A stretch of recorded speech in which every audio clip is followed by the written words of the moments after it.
Welcome to our 2020 Advent series, When God Came Near. For me as a child, Christmas was magical. It was wonderful with the exception of one thing, the waiting. The month in between Thanksgiving and Christmas Day seemed like an entire year in of itself.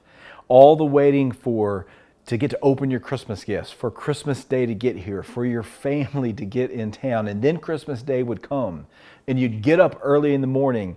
But at my house, Mom and Dad would have to get certain things ready. We'd have breakfast and we'd have to read the nativity story, and Dad would have to pull out the old VHS camera and set it up.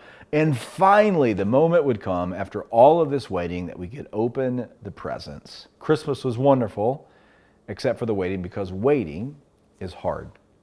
And here's what I know. Many of you are in a season of waiting right now. You've been waiting for a long time for hopes and dreams to come true. In the year 2020, many of us have been waiting for coronavirus to end, to be able to have our loved ones come to our house and spend time with them together. Maybe you've been waiting to go back to work or to begin to experience what used to be normal again. Or maybe for you, waiting right now is waiting on a diagnosis. It's waiting to find out if you're ever going to find love again.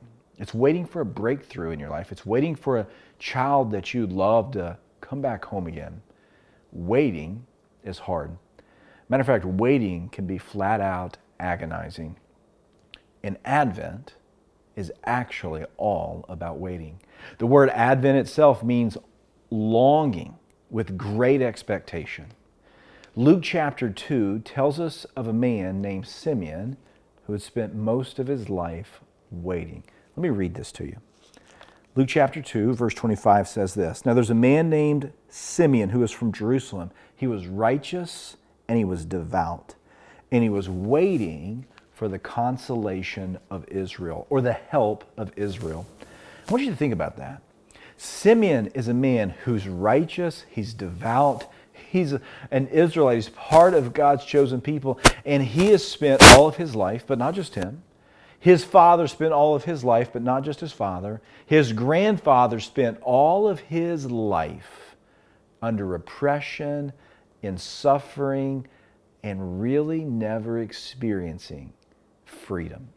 Simeon believed and was hoping and longing for a Messiah to come. He had been waiting for help to come. And here's what the scripture says. Mary and Joseph, they come to the temple. Here's little Jesus. And Simeon's eyes meet Jesus. And he says this, Lord, now you are letting your servant depart in peace. According to your word, my eyes have seen your salvation. In other words, help has finally arrived. Let me give you some hope in your waiting. And it's that Christmas, the hope of Christmas, is all about the hopeful expectation of a promise delivered. Maybe you're waiting on a really necessary breakthrough in your life, and it is hard and it's difficult. The promise of Christmas is this: just as Jesus was there for Simeon, and Jesus was going to be the one who would fulfill the promise that Simeon was longing for, Jesus is going to be there for you.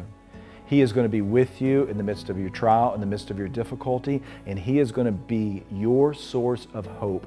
In the Christmas season, you can have hope. Hope is on its way. Rescue is on its way.